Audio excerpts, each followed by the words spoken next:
السلام علیکم ورحمۃ اللہ وبرکاتہ۔ الحمد للہ رب العالمین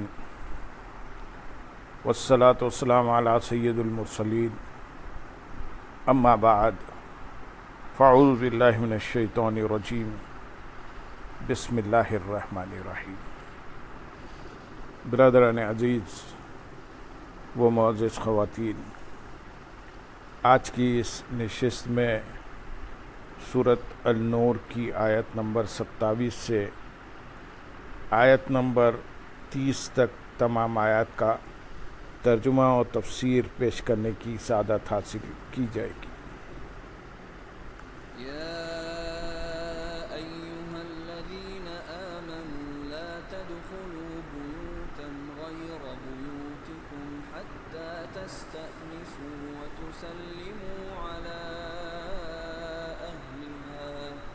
ذلكم خير لكم لعلكم تذكرون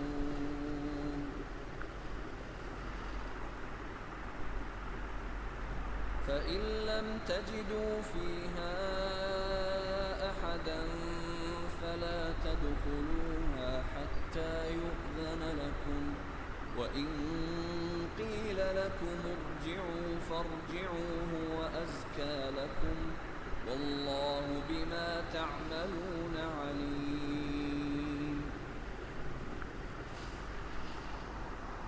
لیس علیکم جناح ان تدخلوا بیوتا غیر مسکونۃ فیہا متاع لکم واللہ یعلم ما تبدون وما تکتمون۔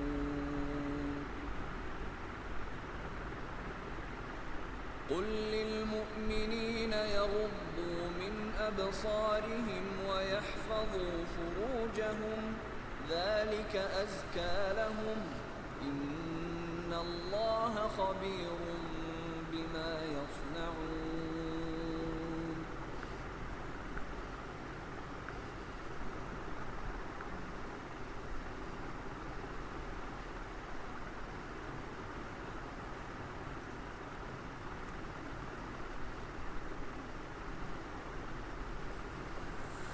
اے ایمان والو، اپنے گھروں کے سوا اور گھروں میں داخل نہ ہو جب تک اجازت نہ لے لو، اور ان میں رہنے والوں پر سلام نہ کر لو، یہ تمہارے لیے بہتر ہے تاکہ تم نصیحت مان لو۔ یا ایھا الذین آمنوا، اے ایمان والو، اس آیت اور اس کے بعد والی دو آیات میں اللہ تعالیٰ نے دوسروں کے گھروں میں جانے کے آداب اور احکام بیان فرمائے ہیں۔ اس آیت کا شان نزول یہ ہے کہ حضرت عدی بن ثابت رضی اللہ تعالیٰ عنہ فرماتے ہیں کہ انصار کی ایک عورت نے بارگاہ رسالت صلی اللہ علیہ وسلم میں عرض کی، یا رسول اللہ صلی اللہ علیہ وسلم، اپنے گھر میں میری حالت کچھ اس طرح کی ہوتی ہے کہ میں نہیں چاہتی کہ کوئی مجھے اس حالت میں دیکھے، چاہے وہ میرے والد یا بیٹا ہی کیوں نہ ہو، اور میری اسی حالت میں گھر میں مردوں کا آنا جانا رہتا ہے تو میں کیا کروں؟ اس پر یہ آیت مبارکہ نازل ہوئی۔ یہاں اس آیت کے حوالے سے 3 شرعی احکام ملاحظہ ہوں۔ نمبر 1، اس آیت سے ثابت ہوا کہ غیر کے گھر میں کوئی بے اجازت داخل نہ ہو۔ اجازت لینے کا طریقہ یہ بھی ہے کہ بلند آواز سے سبحان اللہ یا الحمدللہ یا اللہ اکبر کہے یا کھنکارے، جس سے مکان والوں کو معلوم ہو جائے کہ کوئی آنا چاہتا ہے، اور یہ سب کام اجازت لینے کے طور پر ہوں۔ یا یہ کہے کہ کیا مجھے اندر آنے کی اجازت ہے۔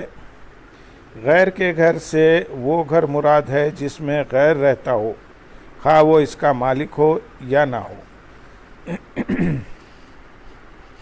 نمبر 2، غیر کے گھر جانے والے کی اگر صاحب مکان سے پہلے ہی ملاقات ہو جائے تو پہلے سلام کرے، پھر اجازت چاہے، اور اگر وہ مکان کے اندر ہو تو سلام کے ساتھ اجازت لے اور اس طرح کہے السلام علیکم، کیا مجھے اندر آنے کی اجازت ہے؟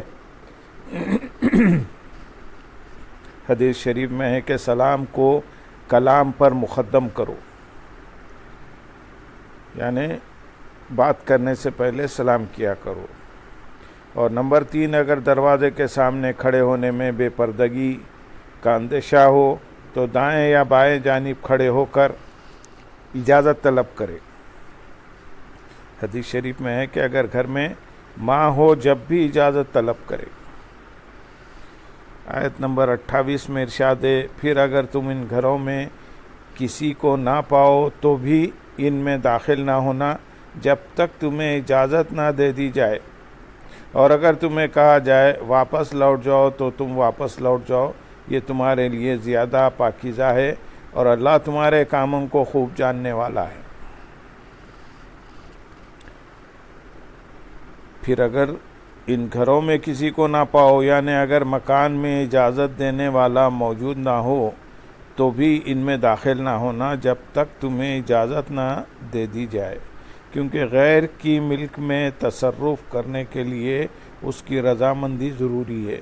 اور اگر مکان میں اجازت دینے والا موجود ہو اور وہ تمہیں کہے کہ واپس لوٹ جاؤ تو تم واپس لوٹ جاؤ، اور اجازت طلب کرنے میں اصرار اور منت سماجت نہ کرو۔ جب بھی کسی کے گھر میں جائیں تو دروازہ بجانے سے پہلے 2 باتوں کا ضرور لحاظ رکھیں۔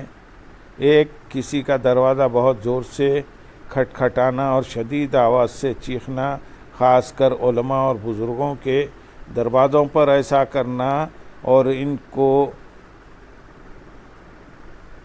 زور سے پکارنا مکروہ و خلاف ادب ہے۔ لہذا درمیانے انداز میں دروازہ بجائیں، اور آواز دینے کی ضرورت ہو تو درمیانی آواز سے پکاریں۔ یوں ہی جس کے گھر پر بیل لگی ہو تو ایسا نہ کریں کہ بٹن پر ہاتھ رکھ کر ہی کھڑے ہو جائیں اور جب تک دروازہ کھل نہ جائے اس سے ہاتھ نہ ہٹائیں، بلکہ ایک بار بٹن دبا کر کچھ دیر انتظار کریں۔ اگر دروازہ نہ کھلے تو دوبارہ بجا لیں، کچھ دیر انتظار کے بعد پھر بجا لیں۔ اگر تیسری بار بجانے کے بعد بھی جواب نہ ملے تو کسی شدید مجبوری اور ضرورت کے بغیر چوتھی بار نہ بجائیں بلکہ واپس چلے جائیں اور کسی دوسرے وقت میں ملاقات کر لیں۔ نیز یہاں یہ بھی یاد رہے کہ 3 مرتبے تک دروازہ کھٹکھٹانے یا گھنٹی بجانے کی اجازت ہے، کوئی واجب نہیں۔ لہذا یہ بھی ہو سکتا ہے کہ 2 یا 1 مرتبہ دروازہ کھٹکھٹائیں، پھر اگر کوئی دروازہ نہ کھولے تو واپس چلے جائیں۔ نیز جب کسی کا دروازہ کھٹکھٹائیں اور اندر سے پوچھا جائے کہ کون ہے تو اس کے جواب میں یہ نہ کہیں کہ میں ہوں، بلکہ اپنا نام بتائیں تاکہ پوچھنے والا آپ کو پہچان سکے۔ حضرت جابر رضی اللہ تعالیٰ عنہ فرماتے ہیں کہ میں اپنے والد کے قرض کے سلسلے میں حضور اقدس صلی اللہ علیہ وسلم کی بارگاہ میں حاضر ہوا تو میں نے دروازہ کھٹکھٹایا۔ آپ نے پوچھا کون ہے؟ میں نے عرض کی میں ہوں۔ آپ نے ارشاد فرمایا میں ہوں، یعنی میں بھی ہوں۔ گویا آپ نے اس جواب کو ناپسند فرمایا۔ مزید تفصیل کے لیے بہار شریعت جلد نمبر 3 حصے 16 سے مکان میں جانے کا بیان مطالعہ فرمائیں۔ آیت کے اگلے حصے میں ارشاد ہے، یہ تمہارے لیے زیادہ پاکیزہ ہے، یعنی اجازت نہ ملنے کی صورت میں تمہارا لوٹ جانا تمہارے لیے زیادہ پاکیزہ کام ہے، کیونکہ بعض اوقات لوگ اس حال میں ہوتے ہیں کہ اس وقت وہ کسی کا اپنے پاس آنا پسند نہیں کرتے۔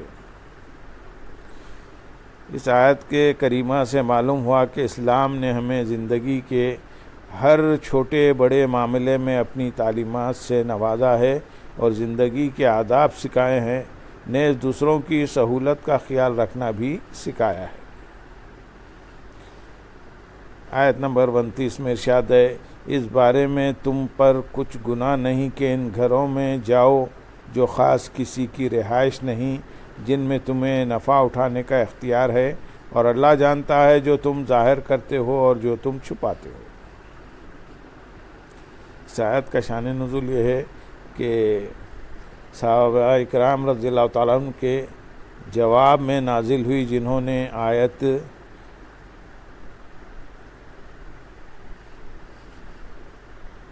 آیت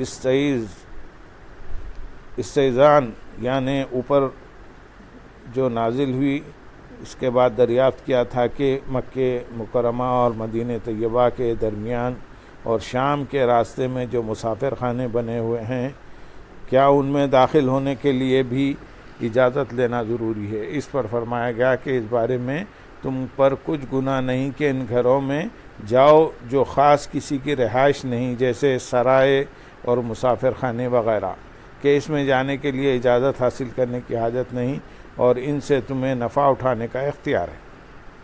بعض مفسرین کے نزدیک ان گھروں سے دکانیں مراد ہیں، کیونکہ دکانوں میں اجازت لے کر داخل نہیں ہوا جاتا بلکہ کھلی ہوئی دکانیں ہوتی ہیں، اس لیے ہیں کہ لوگ ان میں آئیں اور خریداری کریں۔ حقیقت میں اس سے مراد ہر وہ جگہ ہے جہاں شرعاً و عرفاً اجازت لے کر جانے کی حاجت نہیں۔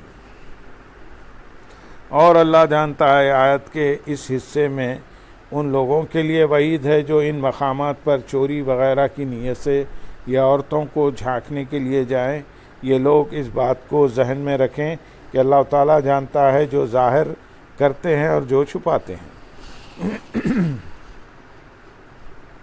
آیت نمبر 30 میں ارشاد ہے، مسلمان مردوں کو حکم دو کہ اپنی نگاہیں کچھ نیچی رکھیں اور اپنی شرمگاہوں کی حفاظت کریں، یہ ان کے لیے زیادہ پاکیزہ ہے، بے شک اللہ ان کے کاموں سے خبردار ہے۔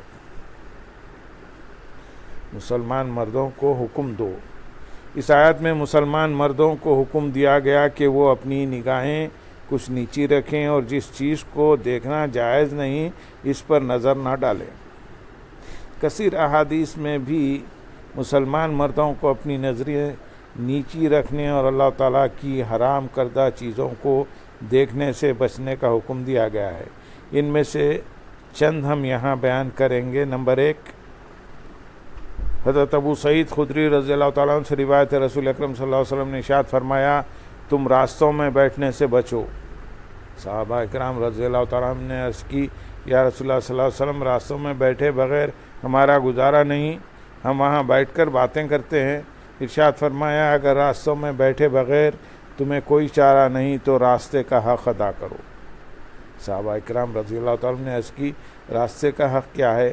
ارشاد فرمایا، نظر نیچی رکھنا، تکلیف دہ چیز کو دور کرنا، سلام کا جواب دینا، نیکی کی دعوت دینا اور برائی سے منع کرنا۔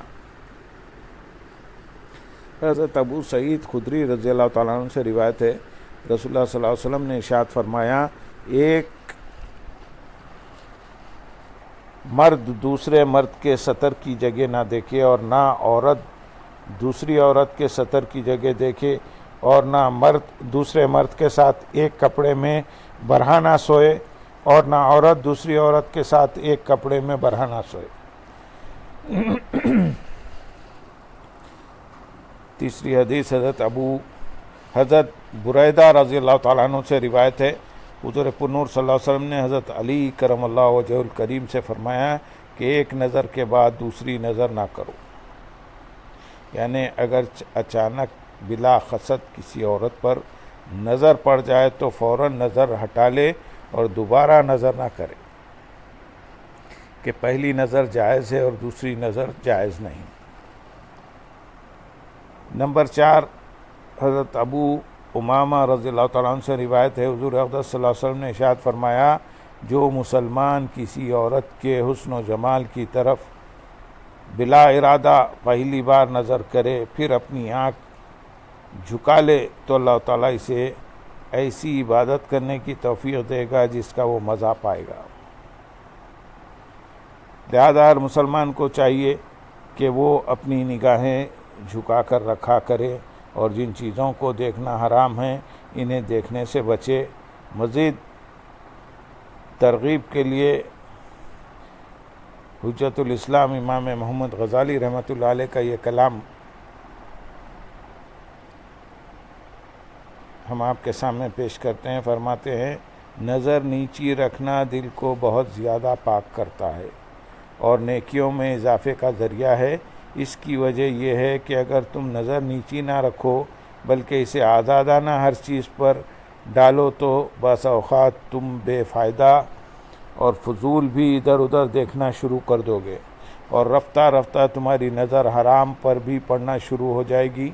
اب اگر جان بوجھ کر حرام پر نظر ڈالو گے تو یہ بہت بڑا گناہ ہے، اور عین ممکن ہے کہ تمہارا دل حرام چیز پر فریفتہ ہو جائے اور تم تباہی کا شکار ہو جاؤ، اور اگر اس طرف دیکھنا حرام نہ ہو بلکہ مباح ہو تو ہو سکتا ہے کہ تمہارا دل اس میں مشغول ہو جائے، اور اس کی وجہ سے تمہارے دل میں طرح طرح کے وسوسے آنا شروع ہو جائیں، اور ان وسوسوں کا شکار ہو کر نیکیوں سے رہ جاؤ۔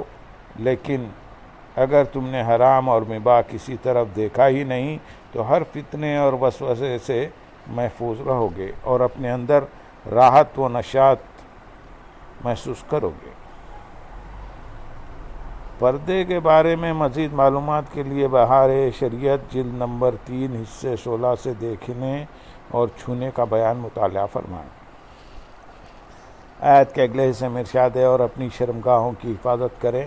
آیت کے اس حصے کا ایک معنی یہ ہے کہ زنا اور حرام سے بچیں، دوسرا معنی یہ ہے کہ اپنی شرمگاہوں اور ان سے متصل وہ تمام اعضاء جن کا ستر ضروری ہے انہیں چھپائیں اور پردے کا اہتمام رکھیں۔ یہ ان کے لیے زیادہ پاکیزہ ہے، یعنی نگاہوں کو جھکا کر رکھنا اور شرمگاہ کی حفاظت کرنا مردوں کے لیے گناہ کی میل کے مقابلے میں بہت زیادہ پاکیزہ اور طریقہ اور کام ہیں، اور فرمایا کہ بے شک اللہ تعالیٰ ان کے کاموں سے خبردار ہے۔ امام عبداللہ بن احمد نصفی رحمۃ اللہ علیہ فرماتے ہیں اس میں نگاہیں جھکا کر رکھنے اور شرمگاہوں کی حفاظت کرنے کی ترغیب اور ایسا نہ کرنے پر ترہیب، یعنی اللہ تعالیٰ کے عذاب سے ڈرایا گیا ہے کہ اللہ تعالیٰ مردوں کے حالات، ان کے افعال اور ان کی نظریں گھمانے کے انداز سے خبردار ہے۔ وہ آنکھوں کی خیانت اور دلوں کی چھپی ہوئی باتیں جانتا ہے۔ جب مرد اس بات سے آگاہ ہیں تو ان پر لازم ہے کہ وہ اس معاملے میں اللہ تعالیٰ سے ڈریں اور ہر غلط حرکت و سکون سے بچیں۔ اللہم صلی علی سیدنا محمد وعلی آل سیدنا محمد وبارک وسلم، وآخر دعوانا ان الحمد للہ رب العالمین۔ سبحان